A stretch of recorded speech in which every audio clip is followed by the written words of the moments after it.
विद्यार्थी मित्रांनो, आपलं सर्कलचं आजचं 10वं लेक्चर आहे. ठीक आहे. आता आपण याच्या आधी प्रॅक्टिस सेट 3.4 कंप्लीट केलेला होता. आता याच्यानंतर जे थेरम आहे म्हणजे पेज नंबर 75 पासून चा पूर्ण भाग तुमच्या कोविडमुळे तुमच्या सिलेबसला यावर्षी नाही आहे, तुमच्या एक्झामला फक्त नाही आहे, तो कमी करण्यात आलेला आहे. ठीक आहे. मग त्याच्यावर डिपेंड प्रॅक्टिस सेट 3.5 पण नाही आहे तुम्हाला. म्हणजे आता आपण आलो प्रॉब्लेम सेटवर. Problem set 3. आता आपल्याला काय सुरू करायचं आहे?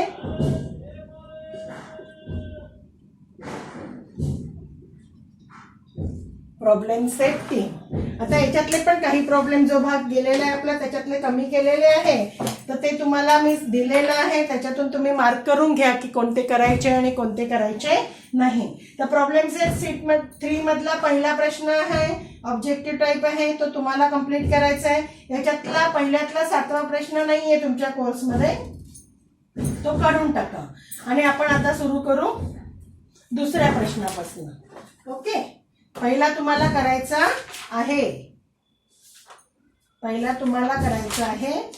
कारण त्याच्यामध्ये फक्त हेच दिलेलं आहे, ऑप्शन दिलेला आहे, सॉल्व्ह करायचे आणि काढायचं. आता दुसरा प्रश्न बघा.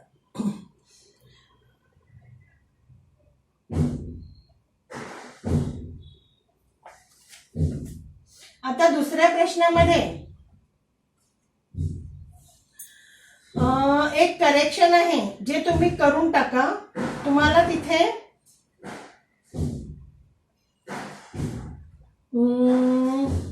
डिस्टन्स PQ दिलेला आहे. ऍक्च्युली क्यू पॉइंट आहेच नाही आपल्याकडे. ते डिस्टन्स OR घ्यायचं आहे 15. ते करेक्शन प्रॉब्लेम मध्ये करून टाका, नाही तर प्रॉब्लेम चुकेल तुमचं. ओके. बघा आता आपण चालू करू सेकंड प्रॉब्लेम. काय दिलंय सेकंड प्रॉब्लेम मध्ये? एक डायग्राम.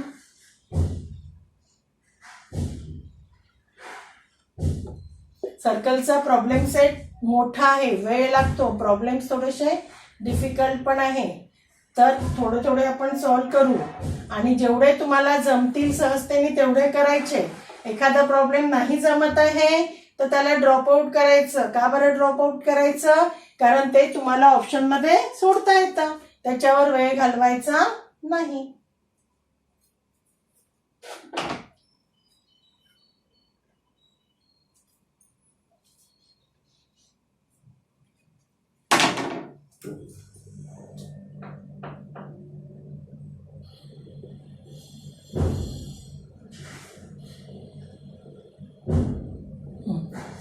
बघा.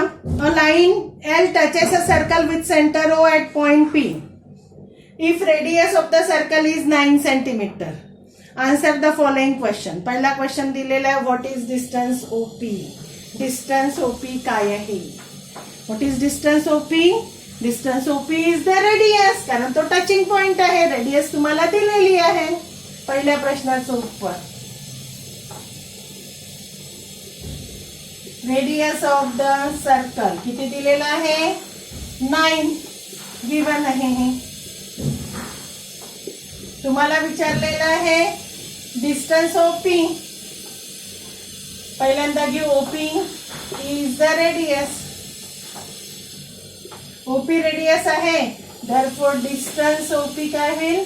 किती आहे? 9 सेंटीमीटर. दुसरा problem. Distance OQ is equal to 8 centimeter. Where does the point Q lie? बघा. जर रेडियस ही काय असते? रेडियसचा पॉइंट एक सेंटर आणि एक सर्कल वरला पॉइंट, या दोघांना जॉईन करण्याला सेगमेंटला आपण रेडियस म्हणतो. मग रेडियस पेक्षा अंतर जर लहान असेल तर तो पॉइंट इंटेरियल मध्ये असतो, आणि रेडियस पेक्षा डिस्टन्स जर मोठं असेल तर तो पॉइंट एक्सटेरियल मध्ये असतो. हे आपण शिकलोय 8व्या क्लासमध्ये. तर आता इथे बघा, पॉइंट डिस्टन्स OQ 8 सेंटीमीटर दिलाय, रेडियस आहे 9 सेंटीमीटर. तर कुठे राहील point Q? Interior of the circle. आपण लिहू distance OQ less than radius. Therefore, point Q lies in the interior of the circle. काय करतोय? Interior of the circle. तिसऱ्या प्रश्नाचं उत्तर. छोटे छोटे प्रश्न दिले याच्यामध्ये. Distance O R is equal to, आता इथे distance O R, distance O R is equal to 15. How many locations of pointer lies on the line L? आता मी 2 लोकेशन्स घेतले पॉइंटर, एक ही राहील किंवा दुसरी होईल R1. ओके.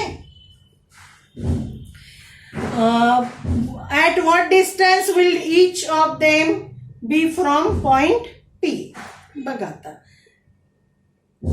आता डिस्टन्स ओ आर हे जर 15 सेंटीमीटर आहे तर याच्यानंतर दुसरी एक पोझिशन काय येईल? OR1. ही पण किती राहील? 15 centimetre.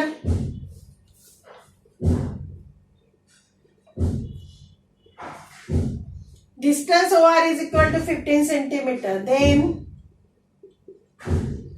there are 2 possible locations of point R on line L. one location कुठे राहील? One towards the left side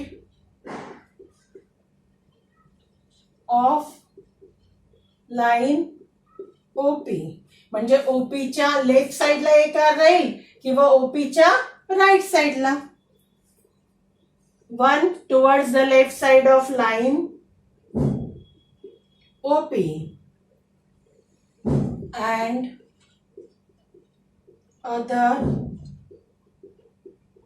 towards the right side of line OP. Let the locations be. आता त्या दोन्ही लोकेशनला आपण नाव दिलं R and R1. मग आता पहिल्यांदा एक लोकेशनचा आपण ट्रायंगल कन्सिडर करू. कोणता? In triangle OPR. Angle OPR is equal to 90 degree. हा 90 डिग्रीचा असतो कशानुसार? टँजंट थेरम नुसार.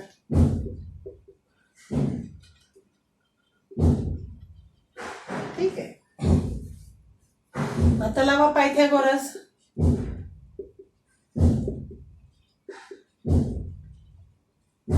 By using Pythagoras theorem, OR square is equal to OP square plus RP square. हे 15 स्क्वेअर दिलेला आहे, OP दिलेला आहे 9 स्क्वेअर. 225 minus 81 4.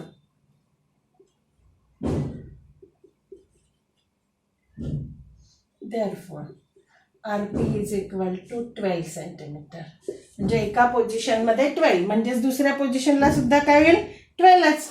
सिमिलरली PR येते मी ही, म्हणजे लिहायला बरं होते.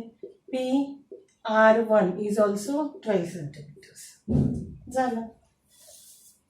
ऑब्झर्व करा कसं केलेलं आहे. तिसरं सांगते मी.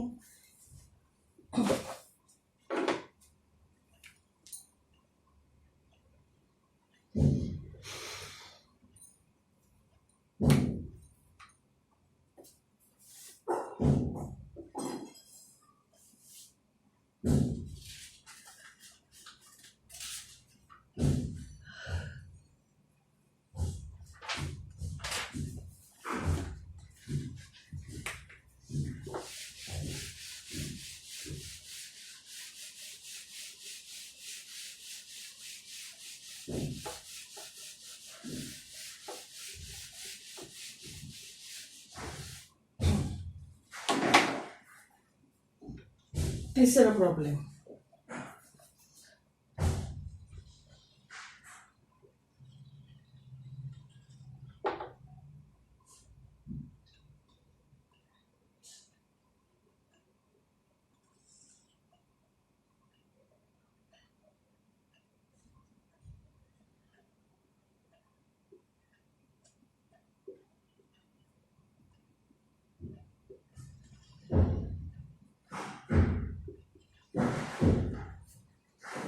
In figure, M is the center of a circle and segment KL is the tangent segment.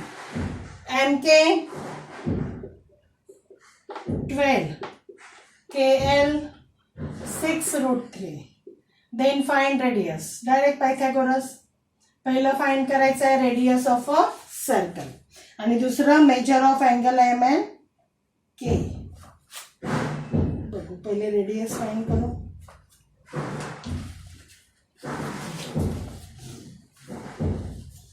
In triangle M L K angle L 90 degree. Therefore, by using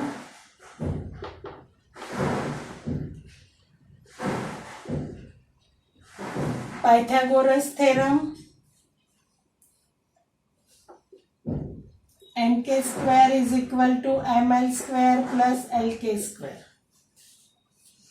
mk आहे 12, 12 स्क्वेअर ml काढायचं आहे radius आणि आहे 6√3 square 144 36 multiplied by 3 144 minus sine 3 18 चला 1 9 1 10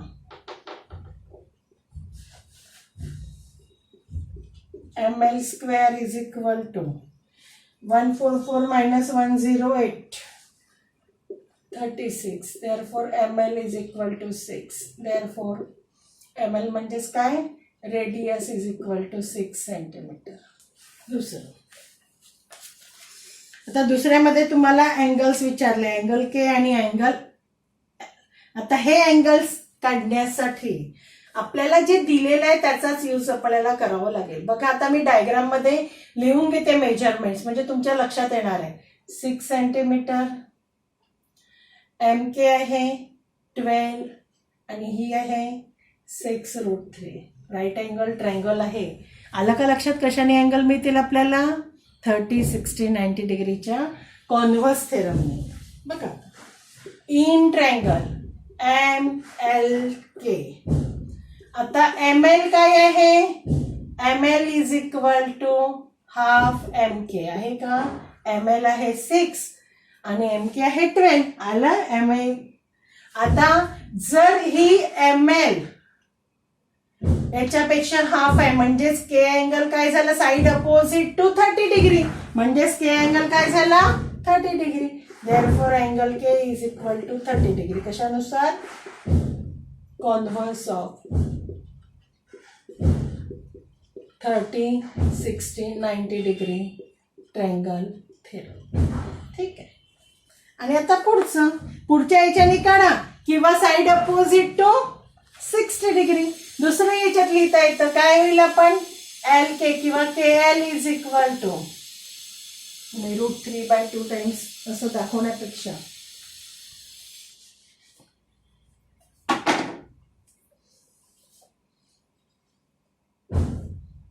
in triangle M L K angle M 180 degree. कशानुसार angle sum property of triangle. ठीक आहे. M angle M काढायचा आहे. अँगल एल आहे 90 डिग्री. हा आपण काढला 30 degree. Angle M is equal to 180 minus 120 किती झाला 60.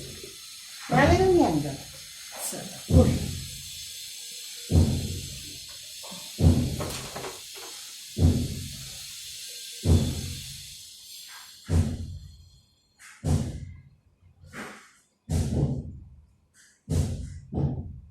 चौथा प्रॉब्लेम बघू आपण.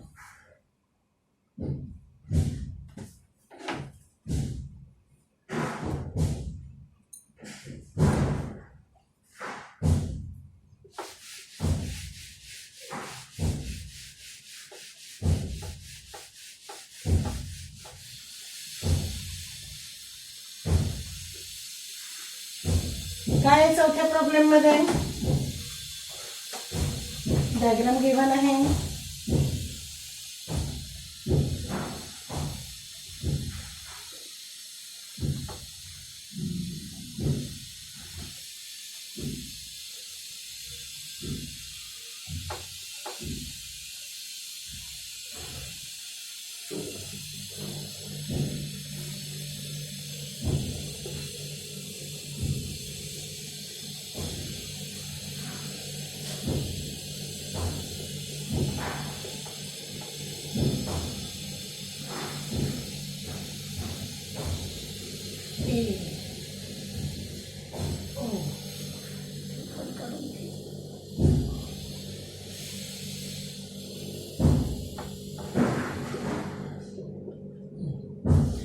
In figure, O is the center of a circle.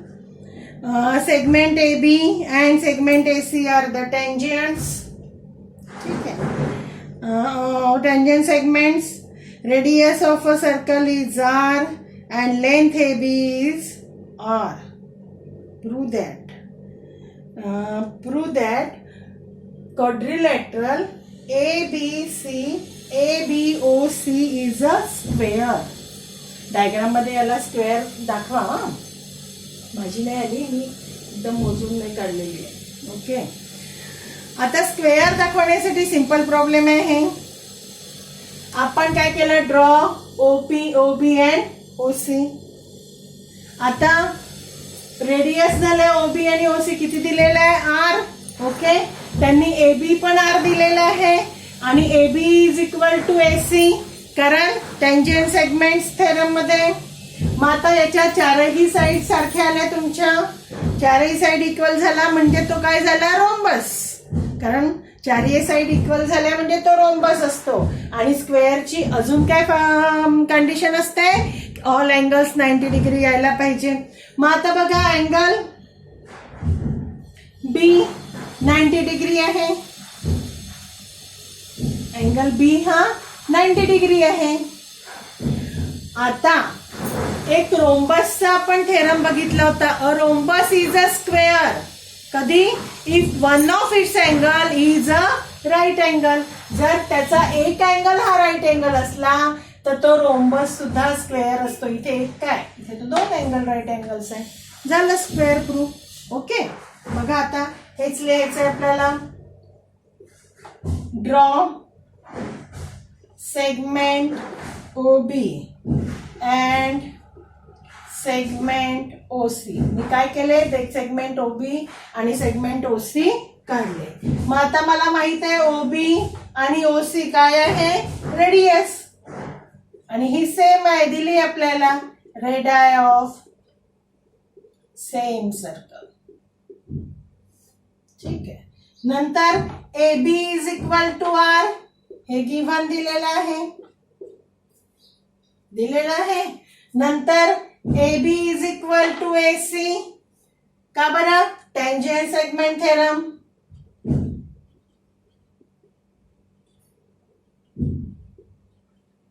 एक्सटेरियल point मधनं सर्कलला काढलेले टँजंट कॉन्ग्रुएंट असतात. त्यानुसार AB आणि AC कॉन्ग्रुएंट झाले, इक्वल झाले.